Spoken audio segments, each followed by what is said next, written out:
Okay, so welcome to Human to Human. I'm so excited to have you on today, Megan. We are going to be chatting all about your photography business, Megan Maundrell Photography, and kind of how you got it started at the age of 18, which is crazy. That's super young. Thank you. I'm super excited to be on today. Awesome. Do you want to kind of explain how you decided to create your own business and where you were at the age of 18? Yeah, so back in high school, I've always kind of had a creative and entrepreneurial mindset. I was like the kid that wanted to be in a craft fair, but then would never have enough stuff made to actually be a part of it. So I was a little bit lazy. But in high school, I had a friend who was super into photography, and I was like, you should start a business out of this. And so we did together. I did all the business stuff and they did the photography stuff. And they were quite introverted while I am a bit more people oriented. So they ended up just like passing the business on to me after I had completed my first semester of university. And I was wanting to go into obstetrics and gynecology, but that was like a lot of schooling for me at the time. And so I decided to run with photography. And so basically my mindset behind choosing photography was that I could create the life that I wanted, which was a huge draw for me, having my own small business. And slowly I kind of realized that if I just did whatever I wanted, I wouldn't get anything done. And so it was a little bit of a hard transition for me. And I feel like that's something that everyone kind of has a little bit, but it's way more prevalent when you are either having your own small business or now you're studying from home or you're working from home. It's definitely a skill that you have to learn to be able to actually get yourself to do stuff so you have the results that you want. Yeah, that makes sense. It's interesting because I'm interested in entrepreneurship and that sort of mindset, but I also really thrive on structure. And I was just thinking the other day, I was like, I don't know how I would function if I was my own boss all the time. So, how did you start where are you based also in Victoria, is it? Yeah, so I'm based in Victoria. I was in Calgary for a little bit, so I also do photography there, and I actually also have an associate in Toronto. So kind of Oh, all okay. over Canada, but I'm personally in Victoria. Okay, that's awesome. And how old are you now? I'm 21. Okay, so you've been doing it for a couple years, and how Yeah. did you find like the transition then when you're starting to, just work completely for yourself and start to adjust and, make that to-do list and figure out how to get started? Yes. So when I first went full time with photography, well, I guess when I was working, I would work all day to pay the bills, and I'd go home and I'd edit. And because it was more of like my leisure time and I enjoyed doing it, I would always have Netflix or YouTube on while I was editing. And so editing would take forever. And I would usually finish at like 2, 3 in the morning, go to bed, start work the next day. And so when I stopped, when I went full time with photography, I would do the same thing. I'd be like, well, it's kind of like leisure time. I would just edit and do stuff with stuff on in the background, and it would take such a long time. And it worked okay. Like, I think that a lot of people function that way. And my personality type is not structured like yours. So I just am the type of person that wants to go with the flow and wants to do what like my heart pulls me to do. But I started realizing and like listening to other creative business owners as well, where they're like, oh my gosh, it takes so long to get back to emails. And I'm like, well, how many emails do you have? But I realized I was doing the same thing. I was like, oh, it takes me such a long time to edit, but I only had one session to edit and it didn't need to take that long. So it was just this realization that I had not even that much stuff to do, but it was taking me forever to do it because I was allowing myself to treat it more as leisure time or have the two mixed together rather than just focus on one task at a time. Oh, okay. And do you find which way works the best? Because I was gonna ask, like, if you're using it as leisure time, did it get to a point where you enjoy it less because it becomes more of a work environment, or what's your happy spot in that? Yeah, so it's actually funny how much stuff has changed recently for me. But back then it had to be my leisure time because otherwise I'd have no leisure time when I was working a regular job. And so when it switched, I just still had that mindset where, yes, when you have your hobby as your job, it kind of loses a little bit of the sparkle. But I think that one thing that can really propel people forwards, and it did for me, is really looking at goals and achievements, and hitting that is just as fun as doing something for fun. So now I just really enjoy working, probably a little bit too much, but it still is fun for me. But it's more fun to not have things drag on for forever. So I can not have YouTube on, not have Netflix on, and even podcasts and music are a little bit meh. And just being able to finish something feels way better than like trying to veg out half of the time and work half the time, if that makes sense. Yeah, that makes complete sense. Do you find now you'll have like time where you just sit and you just focus on editing and then your leisure time is more like completely disconnected from your actual work? Yes. So I schedule my day pretty similar to a regular work day where I'm like lock myself in my office, minimal distractions. And I have my checklist of things that I need to do. I allocate like a pretty large amount of time in my morning to doing like one thing, and just try to focus on that one thing, whether that be just networking, communicating with people, editing, and then I do all the other little tasks that I need to do.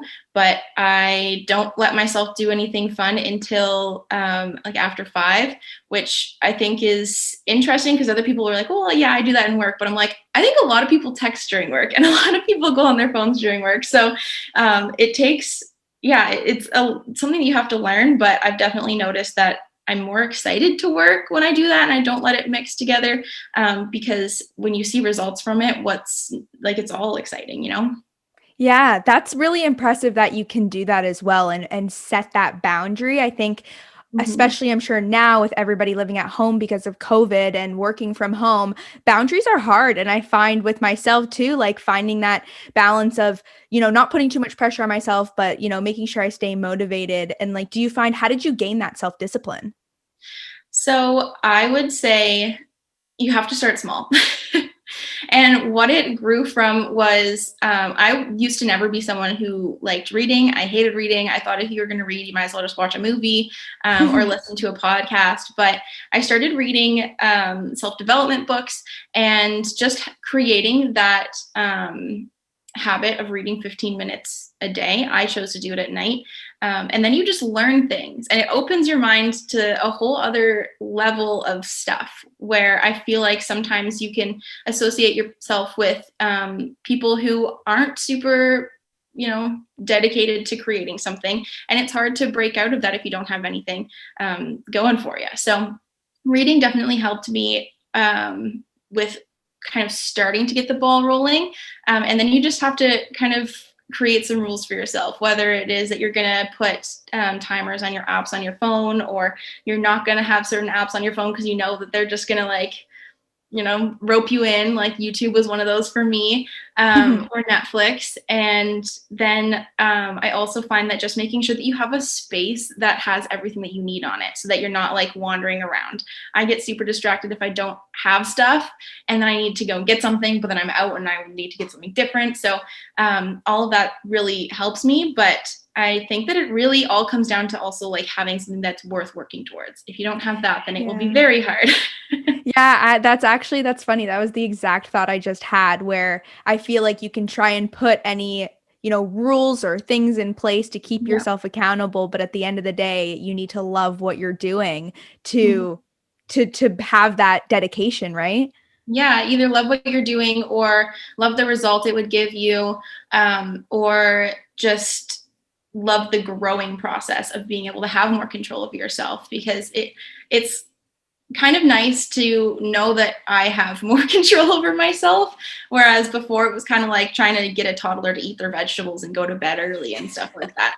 So, I mean, that in itself is already like something that I would be proud of, regardless of if I really enjoyed what I was doing. Obviously, like it flips the other way if I hate what I'm doing, but yeah.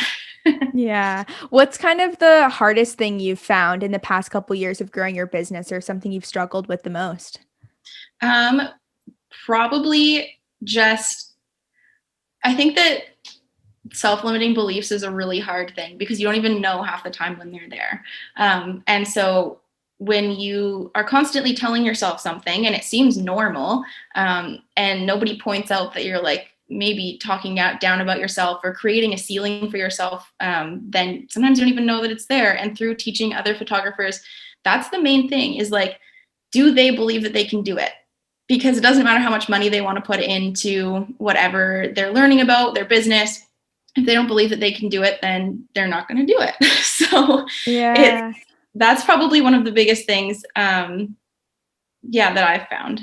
What kind of self-limiting beliefs have you discovered you've had towards yourself over the years? Yeah, I think one of the main things that I started out with was that I was too young.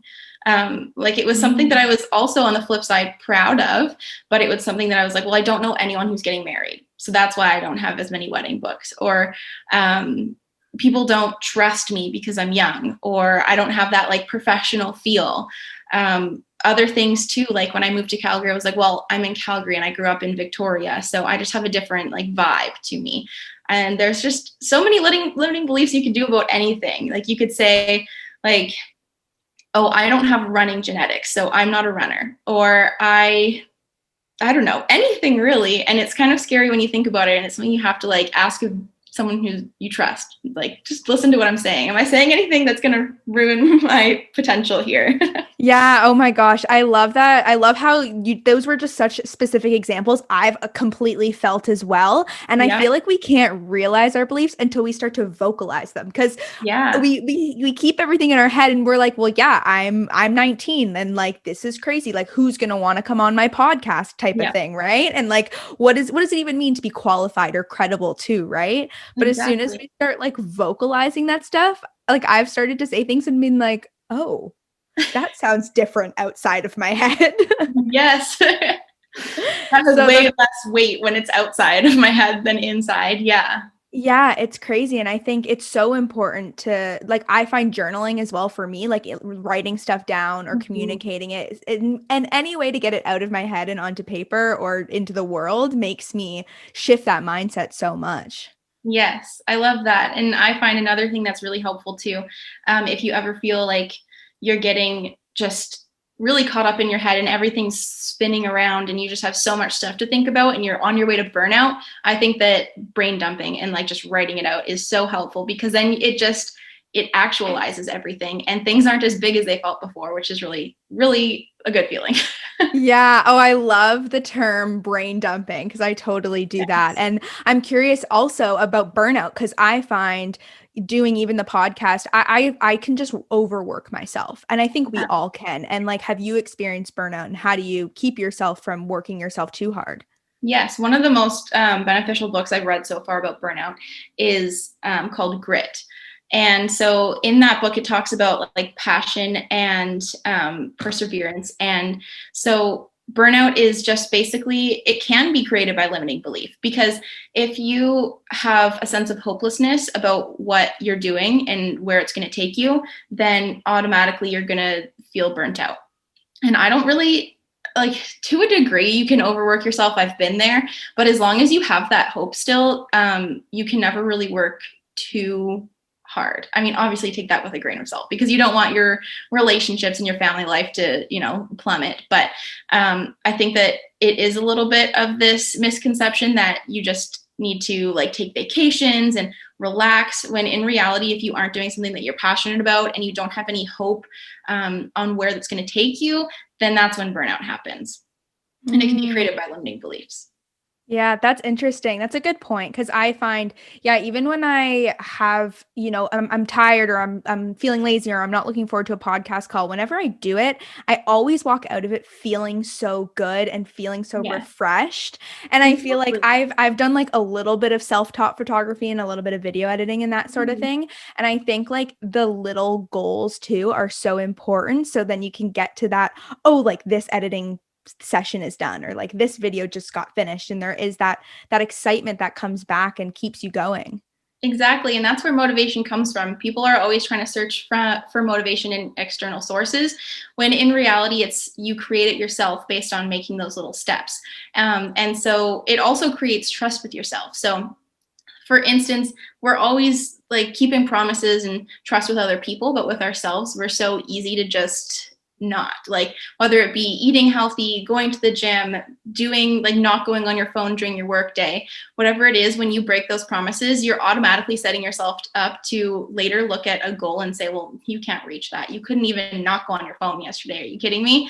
And so when you do those little things, even though they are little, it gains momentum to being motivated, which is awesome.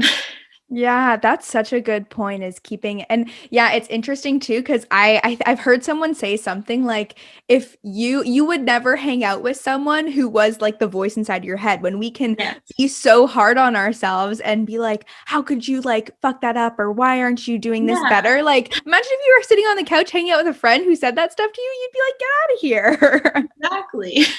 And I think like I have to find like in my own life, I have to find a balance between like I put a lot of pressure on myself. And so like I will be motivated about a lot of things, but then coming back to those self-limiting beliefs are really interesting. It makes me want to like sit down and really like think through what mine are.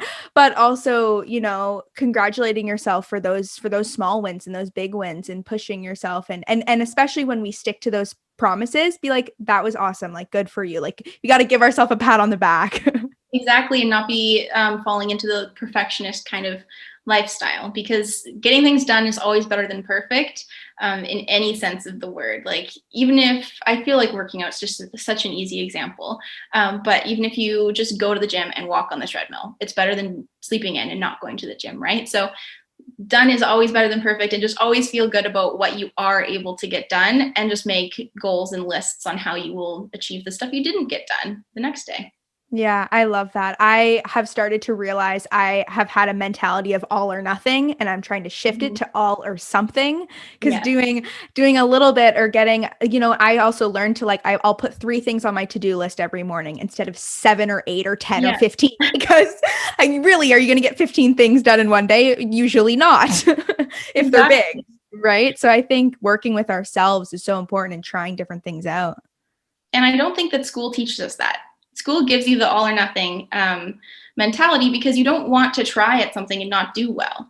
It's shameful, and you don't want to fail. So you almost have to reteach yourself how to live a life through different success principles, where failing is okay, and doing something not to the potential you know that you can do right away is okay, because you're going to grow to your full potential.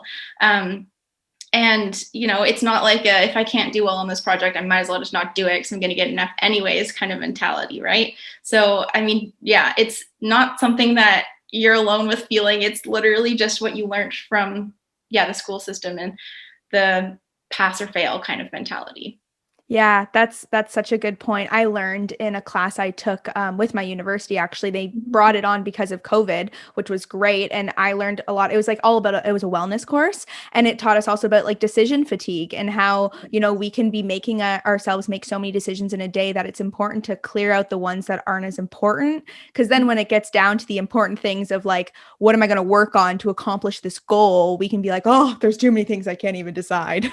Exactly. And so you can combat that by like setting out your outfit the night before, which sounds so like elementary school, but it helps, and deciding what you want for breakfast, and then doing the important things in the morning, because you do just get fatigued by the end of the day. Not with only decisions, but just with having like willpower to resist stuff that may not, be beneficial towards going to your goal. So that's a really awesome point. Yeah, that even made me think about I feel like I do a lot of podcast conversations, so all these different conversation things come up and everything I find everything always comes full circle, which I Yeah. love.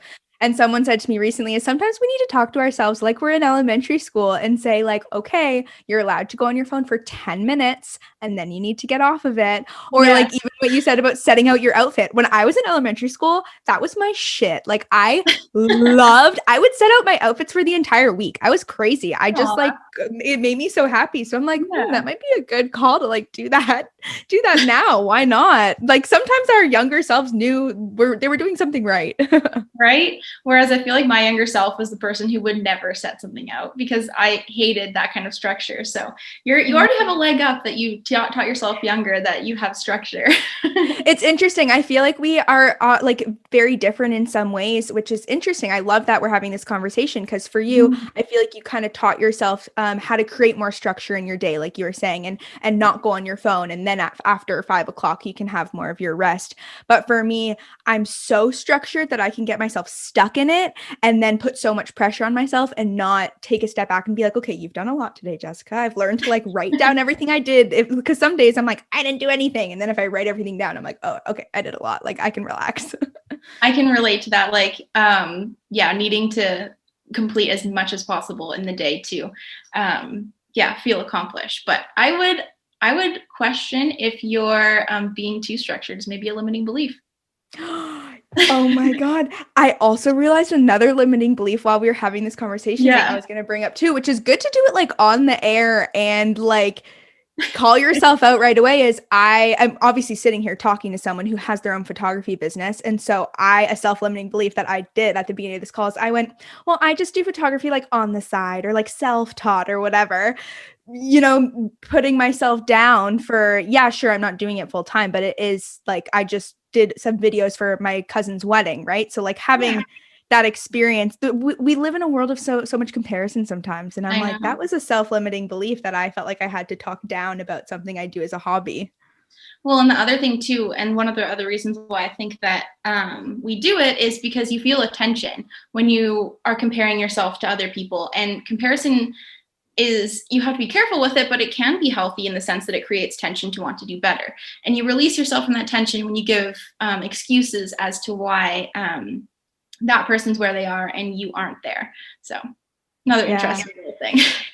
That's a great one too, because I actually caught myself earlier today looking at someone's podcast being like, oh my God, like they have so many listeners, they have so many followers. And then I was like, wait, they're on like their 150th episode and this, and I'm like, I have done one season of like 40 episodes, Jessica. Like you can never compare your beginning to someone's middle or whatever. Exactly. Yeah. And I feel like anytime that we compare ourselves to someone, it's so hard because we're so ingrained to always have like that negative feeling to it.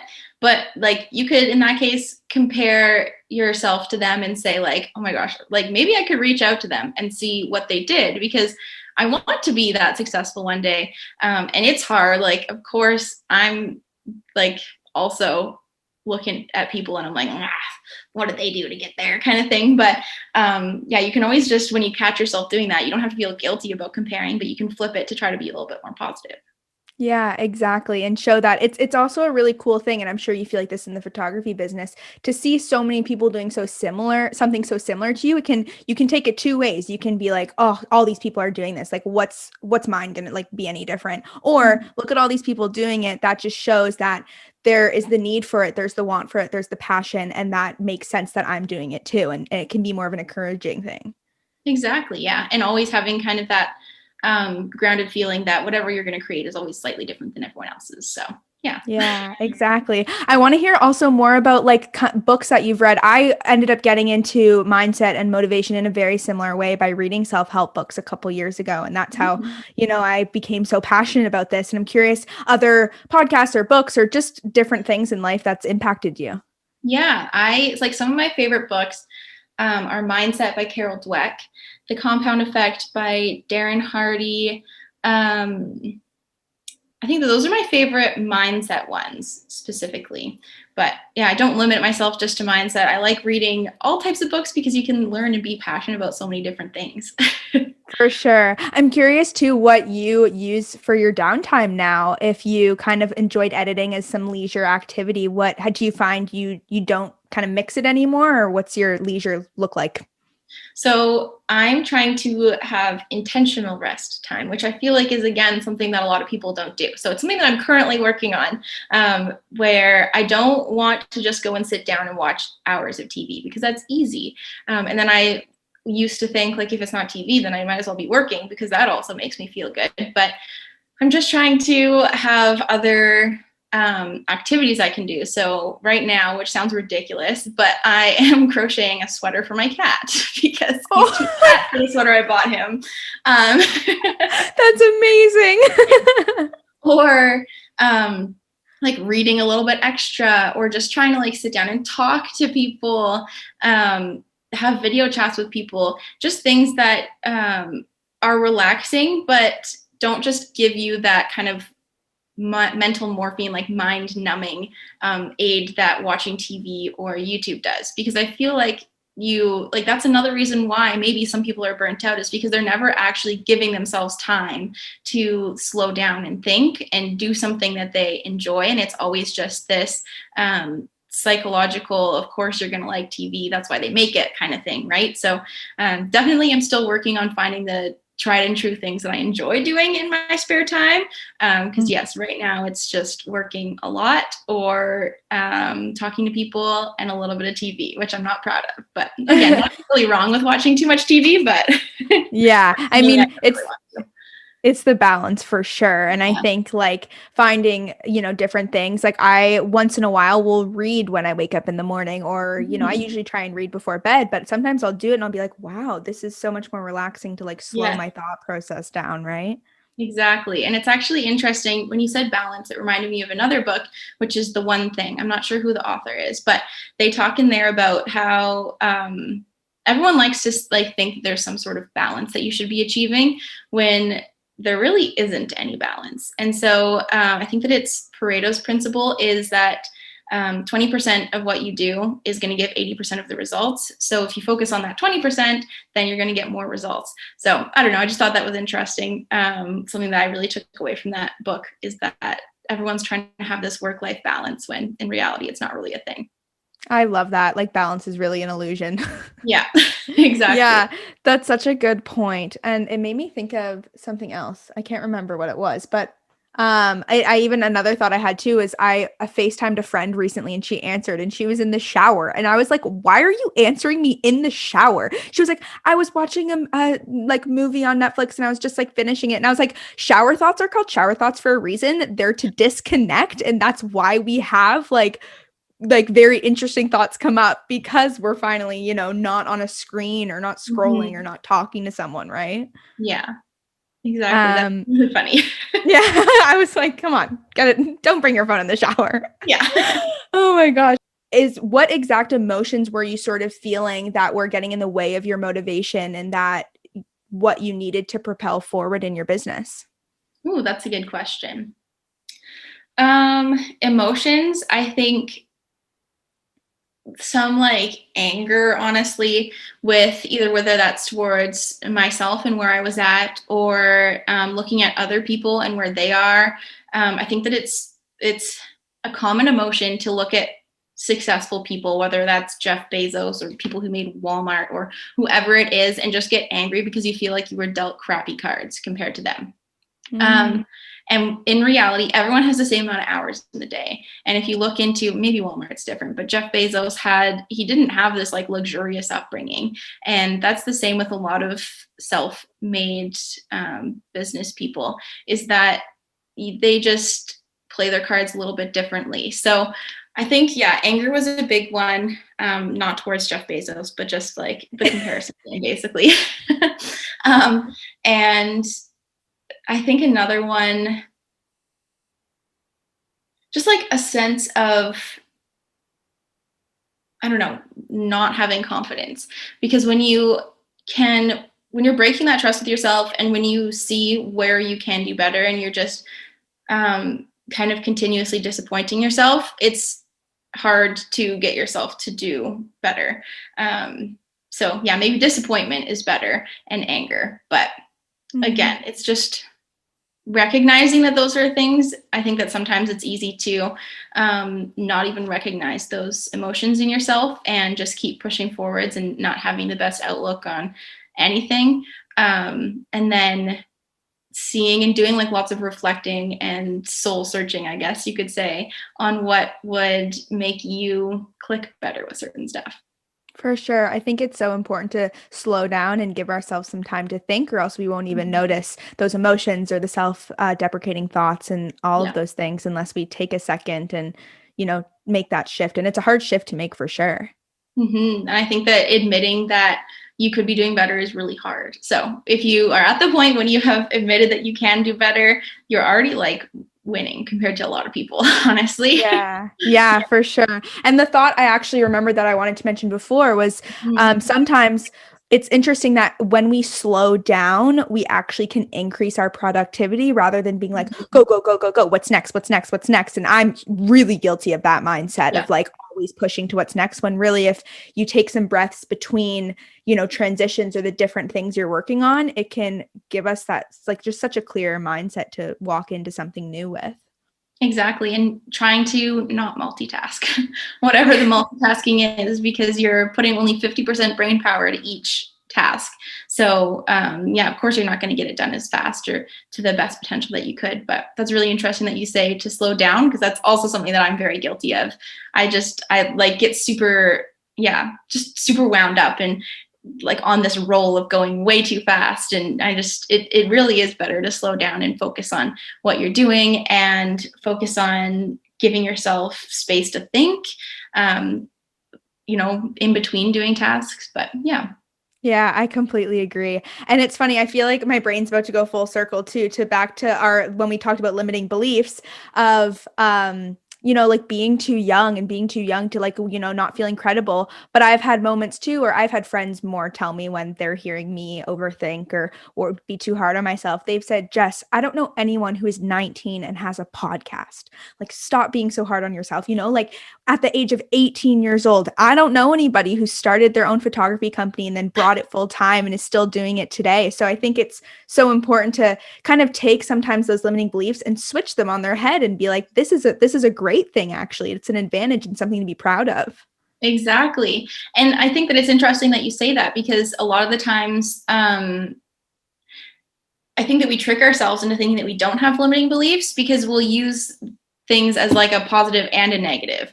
And so, yeah, it's a good point. Maybe look at some of the things that you say to yourself as a positive, and you can also like make sure that you're not kind of dragging yourself down with that same thing being a negative. Yeah, I completely agree. I think it's so important to just what I've gotten most out of this conversation is just like being cautious of how we're living and making sure it's true to ourselves and having grace with ourselves, of course, but knowing when we can push ourselves a bit more to reach our potential of what we are passionate about. Exactly. It sounds cliche, but every minute really does count. So making sure that you're just like using your time to create something instead of just wasting time, I think is really important. I completely agree. Oh, this was such a great conversation. I'm so glad you reached out and came on, and I learned so much from kind of your motivation and how you shifted your own mindset. So thank you. Of course, it's my pleasure. Where can people also find you online and look at your photography and book you as well? Yeah, so on Instagram, it's Megan Maundrell _photography, and my website is meganmaundrellphotography.ca. Sweet. What's your a personal question I'll ask? What's your favorite type of event to shoot? I love weddings and couples. That's what we all specialize in the team. And I like personally think I talk too much for just one person. So that's why it's the two people. And I just love capturing like people's real authentic emotions. Basically, I feel like through being silly, I can kind of coax that out of people. And it's really fun to capture those photos that don't really look like anyone else's photos. Oh, that's awesome. That's so fun. I can already tell from just your demeanor that I'm sure you create such a comfortable and fun photography environment. Thank you. I'm like, okay, so when I get married, I'm like not dating anybody, and I'm like, I'm ready for my engagement photo shoot. I'll fly to Victoria. Yes, or Julia, the Toronto photographer, can photograph you. Perfect. Oh, that's awesome. Thank you so much. This was so much fun. It was so much fun. Thank you. Make sure you check out Megan Maundrell on Instagram and her website. Follow me on Instagram as well at Jessica J. McDonald and at Human to Human Pod. Make sure you're subscribed so you don't miss out on the episodes coming every Tuesday, and there'll be a bonus episode every month as well. And I'm excited to see you next week. Thanks for listening.